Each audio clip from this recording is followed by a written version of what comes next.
In this video we're going to talk about oil pressure, oil lights and oil pressure gauges.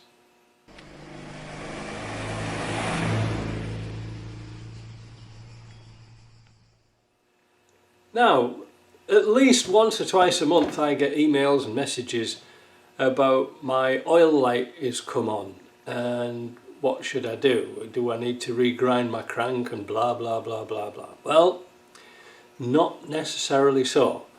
You see, the other day I had a similar experience to it. You have. My Isuzu there, I did quite a bit of work on that this year, and I was going to fit an oil pressure gauge, but I never quite got round to it because I couldn't find the right adapter. I have now, but I'll show you that in a minute. But I noticed a few weeks ago that the light on the dashboard, when I turned the ignition on, was as bright as a Tok H lamp. You older guys will remember that. Now, to test this, to make sure it wasn't the bulb or something to do with the switch, all you simply do is take the wire off here and put it to ground. If the light goes bright, then you know the circuit is good. We're going to test that in a minute. I'll have to do this in different stages because I've got so many things on today. But if the light comes on, it's good. If the light stays the same, you've got a problem with the bulb or the wiring. You get it? Okay, so I changed the sender here.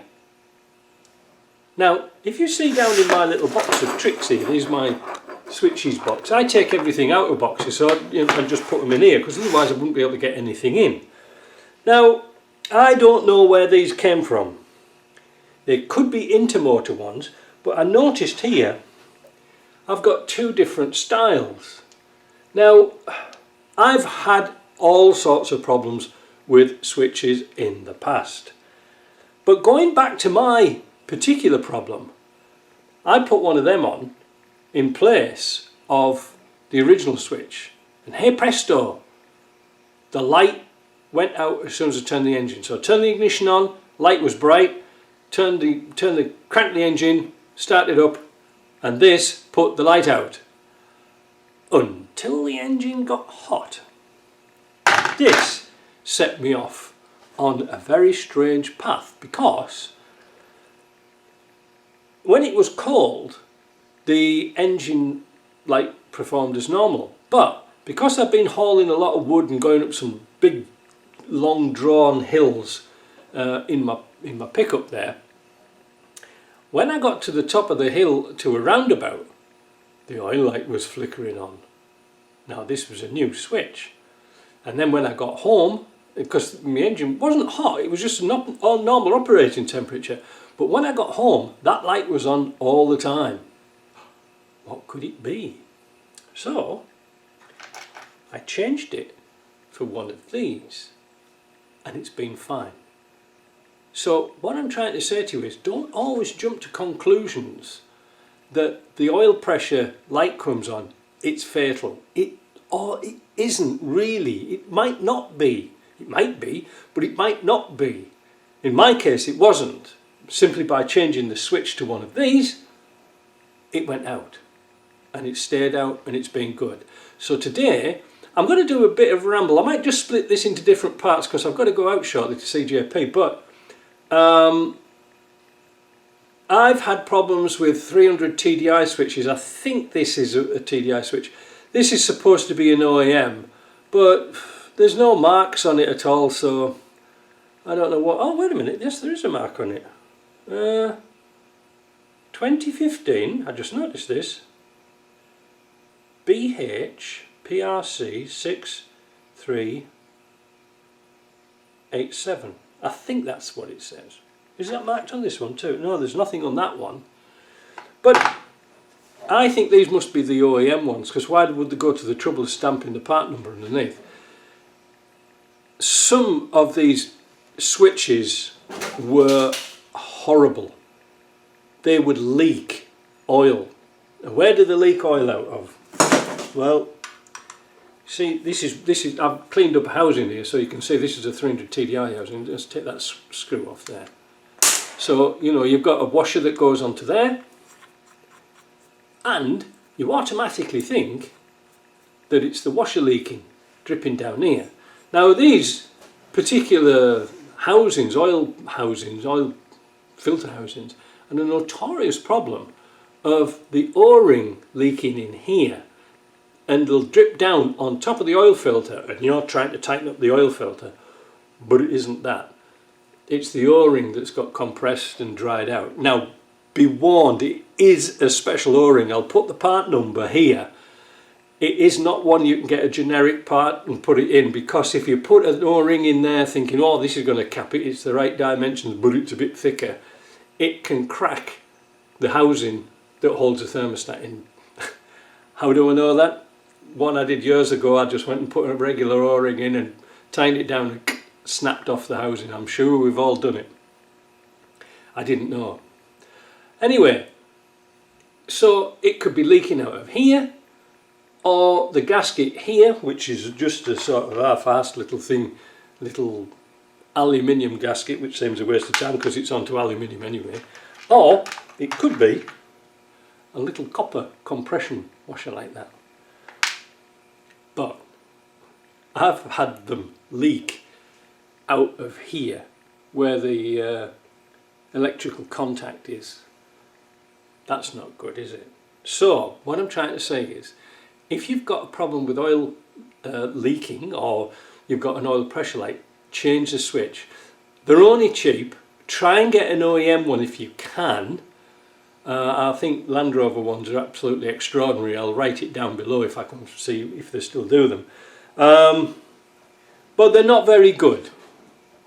Believe me, they're hit and miss. You know, I always, when I put a Land Rover together, I always put a new switch on regardless. So that's one of the things I do. So I don't know where I'm going to take this now, but I'll show you something that I bought the other day. I was looking online for an adapter to go to. I'm playing with myself down here. I was looking for an adapter and I found one on Amazon like this. Now they're really common, and but there's one or two things you should know about them, because these fit into here. Now, because my Isuzu is a different one, this is an M10 thread by 1. Now this screws into here, it's got a copper washer on. Just be careful, because there's a few things you should know. These tend to bottom out because the thread isn't undercut here. Alright, so you need a fairly thick copper washer that comes with the kit to space it out, and then it will go into the housing. Now, this is where I don't know what I'm talking about, because, see, look, that'll go nice and snug up to there now. Because I haven't got this bit, you know, with the thermostat housing, I don't know if the flats on this are going to hit the side. It's not the end of the world, because there's plenty of there's plenty of meat on there just to put a little grinder down, because you can see how thick it is. And this is stainless steel as well, so it's a good one. But you can always just mark it out, do a little flat, take it off, grind it. And one of the other things you've got to pay attention with these is, because they're made in China, you've got to make sure there's no swarf in there. All right, that's you know, filings and stuff like that, because they just knock them out. They don't clean them out. So, bit of brake cleaner, clean them out, and they'll be fine. But here's a mistake I made. I ordered one of these off Amazon, the first one. It was $11.50. Gets it all excited, because I was been planning on doing this video for a week or two. Get all excited and stuff like this. Oh, there it goes. And in the advert it says M10 8th pipe fitting, you know, down here. But it wasn't.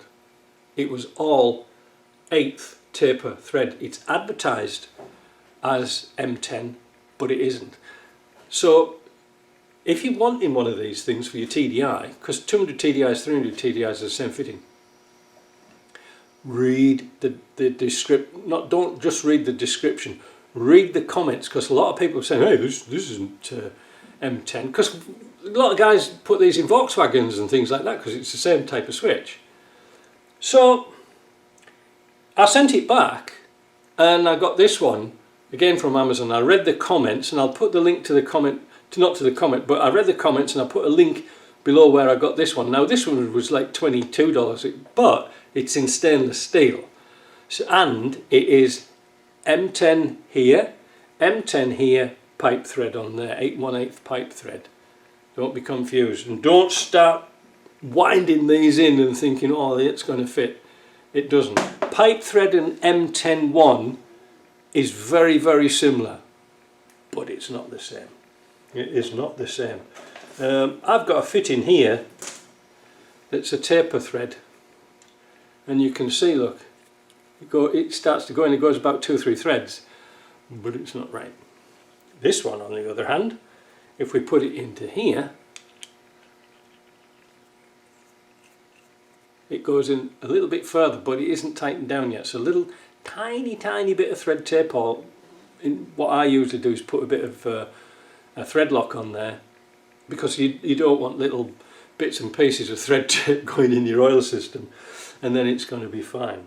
So when you get your kit for your oil pressure gauge, this is my test gauge for 200 TDIs and 300 TDIs, you get a little bag of bits like this, which is really handy, that goes around the hose. So it's got all sorts of different fittings in, and it's got that fitting in there that goes in an 1/8 pipe thread, and then all you have to do is put your little olive onto the end, put it in there, tighten it down, and it's good.